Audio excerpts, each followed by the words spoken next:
YouTube channel. दोस्तों कैसे हैं आप सब? उम्मीद करती हूँ बहुत बढ़िया होंगे, मजे में होंगे। मैं भी बिल्कुल बढ़िया हूँ। तो जैसा कि आप सभी जानते हैं, हमने DSSB-PRT से रिलेटेड एक पेडागोजी सीरीज स्टार्ट की है।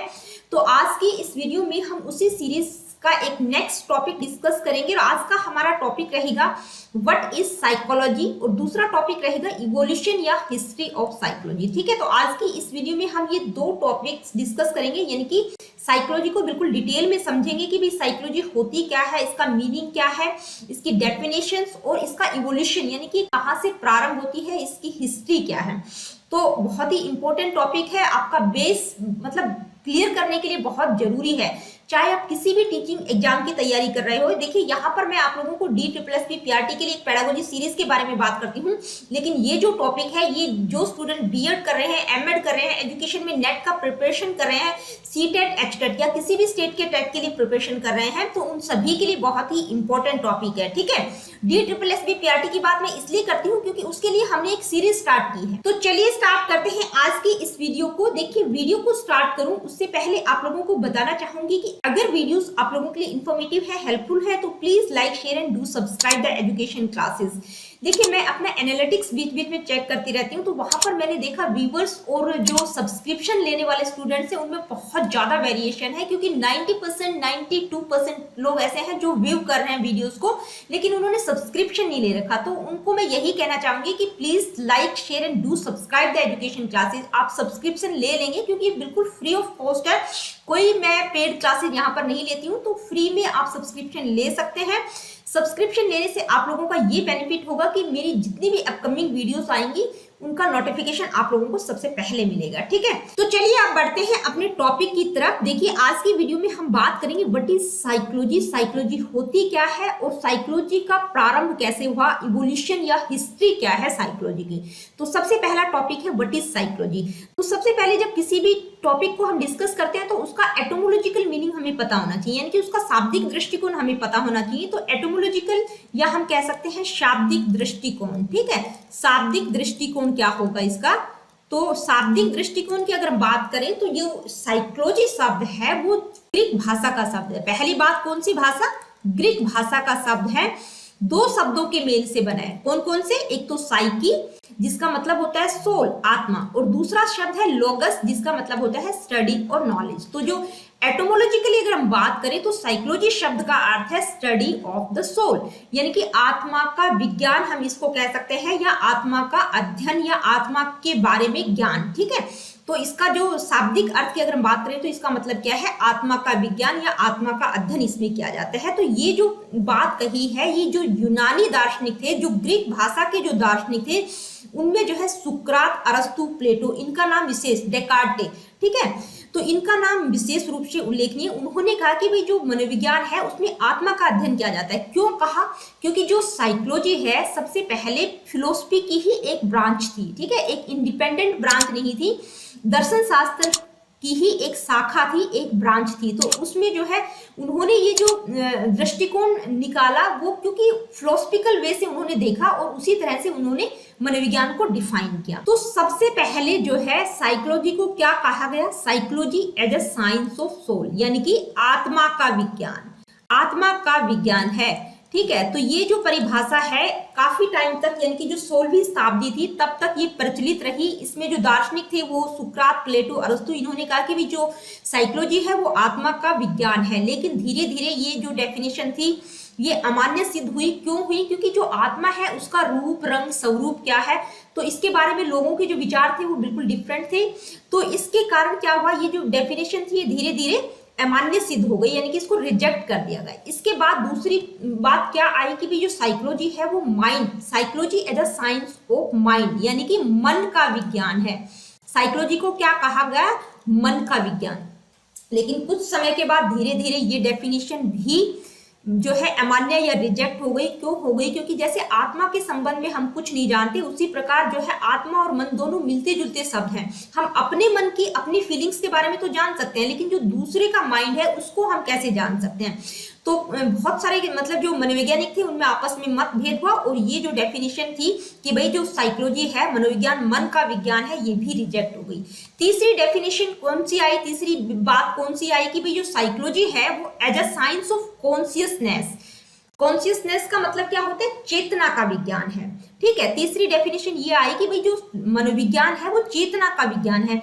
अब चेतना यानी कि कॉन्शियसनेस, ये माइंड के जो है तीन मेन पार्ट होते हैं, कॉन्शियस, अनकॉन्शियस और सबकॉन्शियस। तो जो हमारा जो कॉन्शियस माइंड है वो सिर्फ 1/9 भाग ही होता है। ठीक है, तो बाकी अनकॉन्शियस और जो सबकॉन्शियस है उसके बारे में किसी को कुछ नहीं पता, क्योंकि हम अपने माइंड के बारे में तो जान सकते हैं, ठीक है, कि हमारा जो कॉन्शियस माइंड है, हमारी जो चेतना है उसके बारे में तो जान सकते हैं, लेकिन दूसरों की कॉन्शियसनेस या अनकॉन्शियस उसके बारे में जाना बहुत मुश्किल था। तो कुछ टाइम के बाद जो है ये जो डेफिनेशन थी ये भी रिजेक्ट हो गई और लास्ट में क्या हुआ कि साइकोलॉजी को साइंस ऑफ बिहेवियर के रूप में जाना जाने लगा। यानी कि कुछ टाइम के बाद जो है जो दार्शनिक विचारधारा थी उससे अलग होते होते जो साइकोलॉजी है वो एक साइंटिफिक ब्रांच बन गई, यानी कि पॉजिटिव साइंस के रूप में उसको समझा जाने लगा। एक धनात्मक मनोविज्ञान हम उसको कह सकते हैं, यानी कि एक साइंस की तरह ही उसको कंसीडर किया जाने लगा।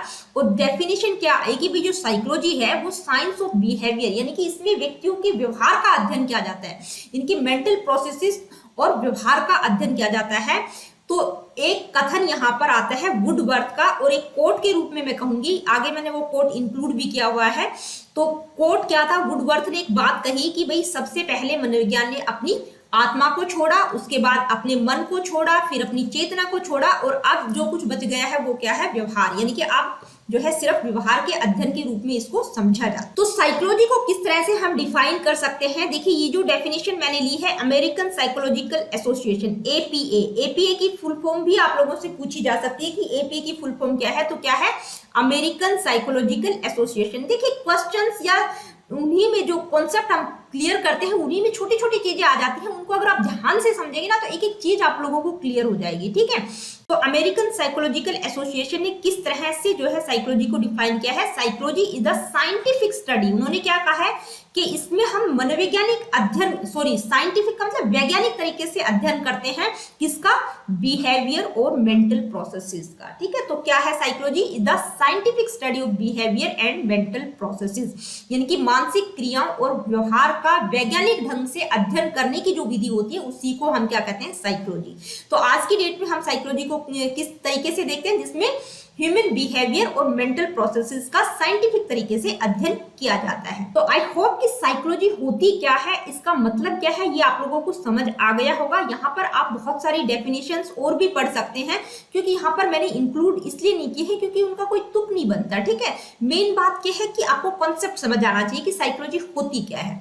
अब यहाँ पर मैंने कुछ इंपॉर्टेंट फैक्ट्स साइकोलॉजी के बारे में, जो बेसिक चीजें हैं वो यहाँ पर इंक्लूड की हैं। क्यों इंक्लूड की हैं, ताकि आपको एग्जाम में इस तरह के जो क्वेश्चंस पूछे जाते हैं उसमें आप लोगों को हेल्प हो सके। बहुत ही इंपॉर्टेंट फैक्ट्स है, आप लोग स्क्रीनशॉट ले लीजिएगा या अपने नोट्स बना लीजिएगा, जो भी मैं बोल रही हूँ, या आप स्क्रीनशॉट भी ले सकते हैं। ठीक है, तो पहला इंपॉर्टेंट फैक्ट क्या है कि भाई जो साइकोलॉजी शब्द है उसका प्रयोग सबसे पहले जर्मन स्कॉलर रुडोल्फ बुकल ने अपनी बुक लेक्सिकॉन फिलोसफिकम में 1590 ईस्वी में किया था। ठीक है, 1519 में इस शब्द का प्रयोग किया था। उस टाइम पीरियड पर जो साइकोलॉजी शब्द था उसका मतलब क्या था कि भाई आत्मा के विज्ञान के रूप में उसको समझा जाता था, स्टडी ऑफ द सोल। ठीक है, जिसमें आत्मा का अध्ययन किया जाता है, rather than the scientific study of behaviour and mental processes that we understand today. यानी कि उस टाइम पीरियड पर बिहेवियर और मेंटल प्रोसेसेस की बात नहीं की गई थी, सिर्फ स्टडी ऑफ ह्यूमन सोल के रूप में उसको समझा जाता था। तो 2-3 इंपॉर्टेंट बातें यहाँ पर आ गई हैं। भाई साइकोलॉजी शब्द का प्रयोग सबसे पहले किसके द्वारा किया गया था, रुडोल्फ बुकल ने 1590 में कौन सी बुक में किया था, लेक्सिकॉन फिलोसफिकम में किया था। नेक्स्ट इंपॉर्टेंट बात क्या है, psychology was originally a branch of philosophy. देखिए अगर इसकी ओरिजिनल ब्रांच पूछी जाए तो ये पहले फिलोसफी की ही एक ब्रांच थी, यानी कि दर्शन शास्त्र की ही एक शाखा थी, इंडिपेंडेंट ब्रांच अपने आप में नहीं थी। ठीक है, तो फिलोसफी की ब्रांच थी। अगर बेसिकली हम बात करें तो बाद में ये धीरे धीरे जो स्टडी हुई है उसके बाद एक इंडिपेंडेंट ब्रांच बनी है। नेक्स्ट इंपॉर्टेंट बात क्या है, in late 19th century psychology emerge as a separate field of study. largely due to the work of Wilhelm Wundt, who is often considered the father of modern psychology. Wilhelm Wundt, the founder of experimental psychology. देखिए एक और important बात, बहुत important बात, कि 19वीं शताब्दी में जो है ये धीरे धीरे जो है एक सेपरेट फील्ड बन गया स्टडी का, यानी कि अध्ययन का एक सेपरेट अलग से क्षेत्र बन गया। इसमें अहम रोल किसका है? विल्हम वुंट का। ठीक है, उन्होंने इस फील्ड में काम किया, उनको जो है मॉडर्न साइकोलॉजी का फादर भी माना जाता है। दूसरा, आप लोगों से पूछा जा सकता है एक्सपेरिमेंटल साइकोलॉजी के फाउंडर कौन थे? एक्सपेरिमेंट यानी कि उन्होंने प्रयोगात्मक मनोविज्ञान के जो फाउंडर थे या फादर थे वो कौन थे? तो वो भी विल्हम वुंट हैं। क्यों है? क्योंकि उन्होंने जो है एक इंडिपेंडेंट एक्सपेरिमेंटल साइकोलॉजी की लैब खोली थी, लेबोरेटरी बनाई थी। कहां पर बनाई थी? लिप्जिंग। लिप्जिंग एक जगह है जर्मनी में। ठीक है, तो जर्मनी में लिप्जिंग नामक जगह पर 1879 में एक क्या खोली थी? एक मनोविज्ञान की प्रयोगशाला खोली थी, जहां पर आप एक्सपेरिमेंट कर सकते थे। ठीक है, जहां पर एक्सपेरिमेंट किए जाते थे, किससे रिलेटेड? साइकोलॉजी से रिलेटेड। तो इसलिए इनको जो है विल्हम वुंट को क्या कहा जाता है? एक्सपेरिमेंटल साइकोलॉजी के फादर या फाउंडर भी कहा जाता है, या मॉडर्न साइकोलॉजी के फादर भी कहा जाता है। अगर एजुकेशनल साइकोलॉजी की बात पूछी जाती है कि भी एजुकेशनल साइकोलॉजी के फादर कौन है, तो वो कौन है? E.L. थॉर्नडाइक। ये कुछ इंपॉर्टेंट चीजें हैं जो आपको मतलब एग्जाम को ध्यान में रखते हुए मैं आप लोगों को बता रही हूँ। कुछ और इंपॉर्टेंट फैक्ट्स यहाँ मैं आप लोगों को बता रही हूँ। नेक्स्ट है मैरी व्हीटन कॉल्किंस। देखिए कॉल्किंस कौन थी? एक ऐसी साइकोलॉजिस्ट यानी कि पहली महिला थी जो अमेरिकन साइकोलॉजिकल एसोसिएशन को क्या है? APA। ठीक है, क्या है ये? अमेरिकन साइकोलॉजिकल एसोसिएशन की पहली महिला अध्यक्ष थी, प्रेसिडेंट बनी थी। कौन से सन में? 1905 में। ठीक है, किसकी शिष्या थी? किसकी स्टूडेंट थी? विलियम जेम्स की स्टूडेंट थी। इन्होंने एक बुक भी लिखी थी, इंट्रोडक्शन टू साइकोलॉजी। ठीक है, एंड इंट्रोडक्शन टू साइकोलॉजी 1901 में इन्होंने लिखी थी, और 1905 में ये जो है APA की महिला अध्यक्ष, पहली महिला थी जो अध्यक्ष बनी थी। किसकी? APA की, अमेरिकन साइकोलॉजिकल एसोसिएशन की। इन्होंने जो रिसर्च कार्य किया था, किस पर किया था? मेमोरी और सेल्फ साइकोलॉजी, और साथ ही इन्होंने एक टेक्निक को डेवलप किया था। कौन सी technique? Paired associate learning techniques को भी इन्होंने डेवलप किया था। तो ये इनसे रिलेटेड कुछ इंपॉर्टेंट बातें हैं। ठीक है, क्यों फेमस है? क्योंकि महिला अध्यक्ष, पहली महिला अध्यक्ष किसकी? APA की। ठीक है, ये पूछा जा सकता है। कौन से सन में बनी थी? 1905 में। इनकी बुक का नाम क्या था? An introduction to psychology. कौन से सन में आई थी? 1901 में आई थी। ठीक है, किस पर रिसर्च कार्य किया था? मेमोरी और सेल्फ साइकोलॉजी, और साथ ही जो है पेयर्ड एसोसिएट लर्निंग टेक्निक्स को भी इन्होंने डेवलप किया था। नेक्स्ट इंपॉर्टेंट बात क्या है? मार्गरेट फ्लॉय वॉसबर्न। कौन थी ये? देखिए ये कौन थी? वॉसबर्न जो है पहली महिला थी USA की जिन्होंने साइकोलॉजी में PhD की थी। ठीक है, USA की पहली महिला जिसने 1894 में साइकोलॉजी में PhD की थी। ठीक है, तो PhD करने वाली पहली महिला कौन थी? कौन थी? मार्गरेट फ्लॉय वॉसबर्न। ठीक है, वॉसबर्न नाम से आप इसको याद रख सकते हैं। इन्होंने जो रिसर्च कार्य किया था वो एनिमल बिहेवियर और परसेप्शन पर किया था। उन्होंने एक बुक लिखी थी, बहुत ही important book, the animal mind. कौन सी सन में लिखी थी? 1908 में लिखी थी। किसकी शिष्या थी? टिचनर की शिष्या थी। तो टिचनर किसके शिष्य थे? टिचनर जो है विल्हम वुंट के शिष्य थे। नेक्स्ट इंपॉर्टेंट फैक्ट, देखिए ये जो फैक्ट है ये इंडिया से रिलेटेड है, यानी कि हमारे देश में, इंडिया में जो है साइकोलॉजी का किस तरह से डेवलपमेंट हुआ। तो पहला व्यक्ति कौन था? NN सेनगुप्ता, जिन्होंने इंडिया में पहली साइकोलॉजी की लेबोरेटरी खोली थी। कौन से सन में? 1916 में। कौन सी यूनिवर्सिटी में? कैलकाटा यूनिवर्सिटी में। ठीक है, और पहला साइकोलॉजी का डिपार्टमेंट खोला गया था इंडिया में कब?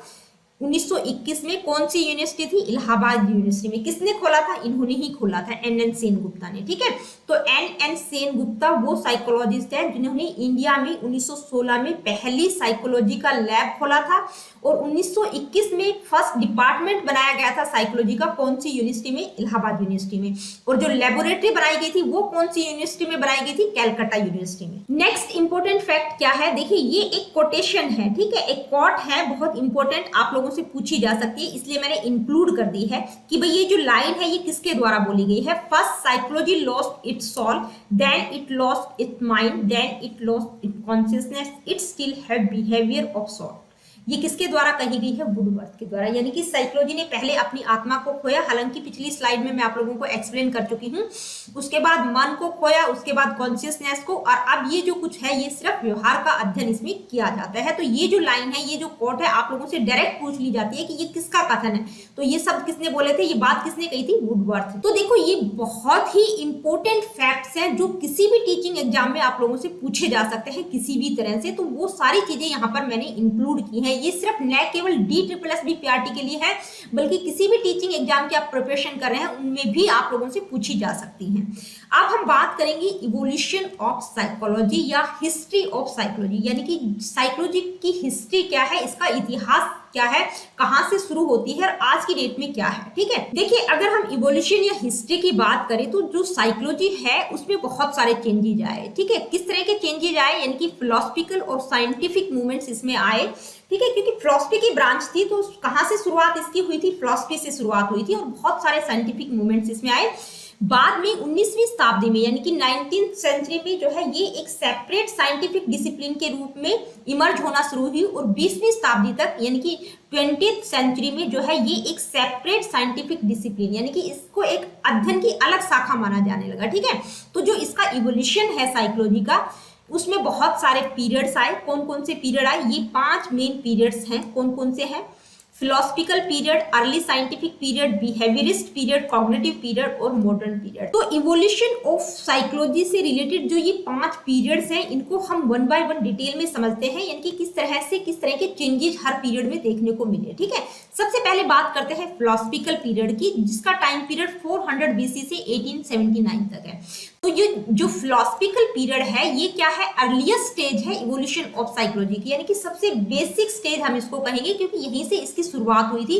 क्योंकि पहले जो है साइकोलॉजी एक इंडिपेंडेंट ब्रांच नहीं थी। किसकी ब्रांच थी? फिलोसफी की ब्रांच थी। तो इस टाइम पीरियड में जो भी फिलोसफर और थिंकर हुए, कौन कौन से हुए? प्लेटो, सुकरात, अरस्तु, डिकार्टे। ठीक है, तो इन्होंने किस तरह से ह्यूमन बिहेवियर और मेंटल प्रोसेस को समझने की कोशिश की, यानी कि फिलोसफिकल तरीके से इन्होंने समझा, दार्शनिक तरीके से। उनका मानना था कि जो साइकोलॉजी है वो क्या है? स्टडी ऑफ ह्यूमन सोल या माइंड। ठीक है, यानी कि मन का विज्ञान है या आत्मा का विज्ञान है, इस तरह की बातें इन्होंने की।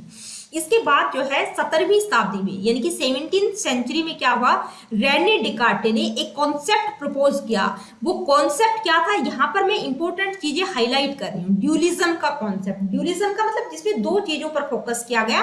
कौन सी 2 चीजें?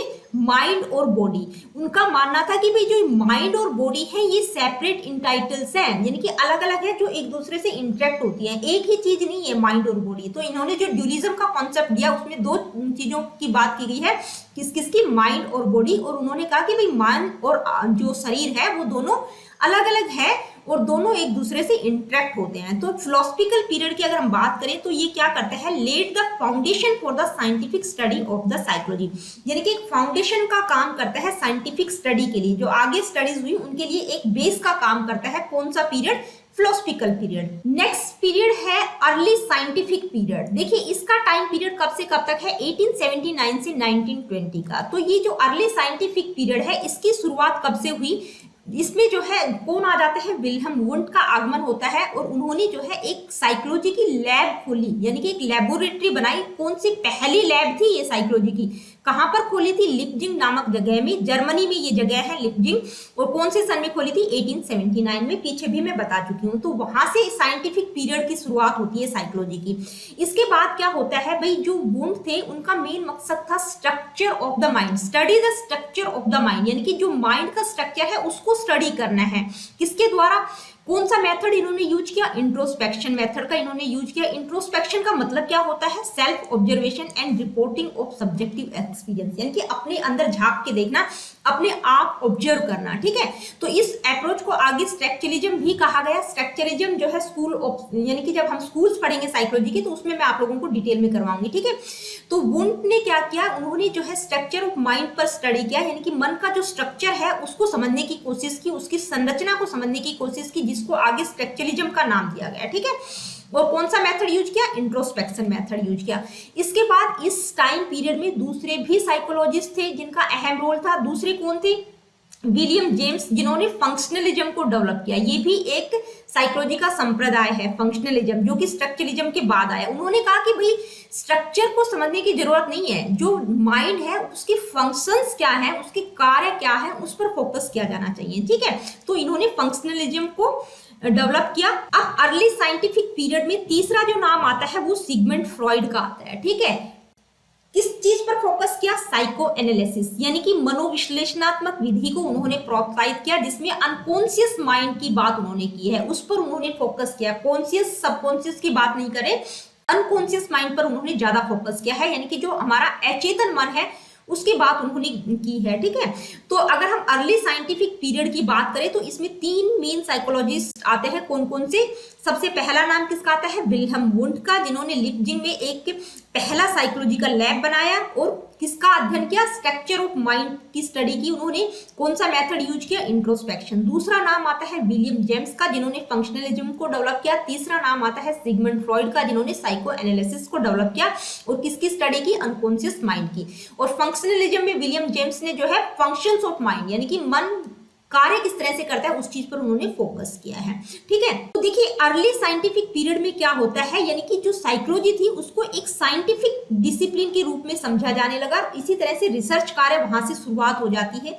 और कौन से मेथड का प्रयोग किया जाने लगा, यानी कि रिसर्च में जो है इंपिरिकल मेथड्स का प्रयोग, यानी कि जो अनुभवजन्य मेथड्स हैं, जो एविडेंस बेस्ड मेथड है, उनका प्रयोग किया जाने लगा। किसको स्टडी करने के लिए? माइंड और बिहेवियर को स्टडी करने के लिए किस तरह के मेथड्स का यूज किया जाने लगा? इंपिरिकल मेथड्स, यानी कि जो अनुभवजन्य मेथड्स हैं, जो एविडेंस बेस्ड मेथड है, उनका प्रयोग किया जाने लगा। तो ये था early scientific period.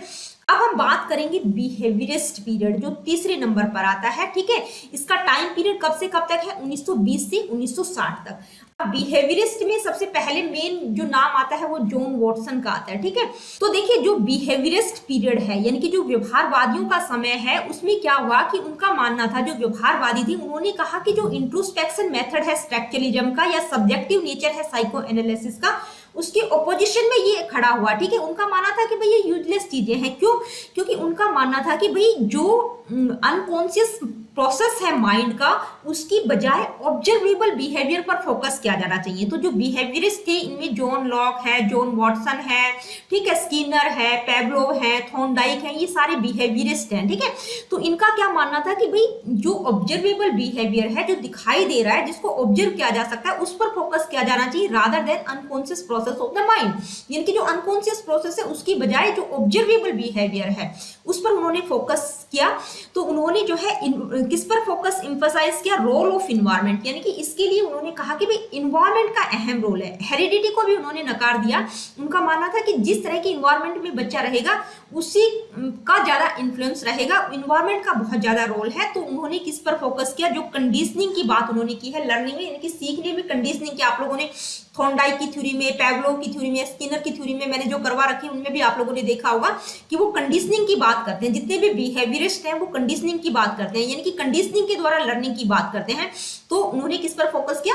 Observable behaviour पर। तो देखिए बिहेवियरिस्ट पीरियड के बाद आता है कॉग्निटिव पीरियड। तो इसका जो शुरुआत है वो कब से हुआ? 1960 से कब तक रहा? 2000 तक। तो जो कॉग्निटिव पीरियड है साइकोलॉजी का, ये कब से शुरू हुआ? 1960 से।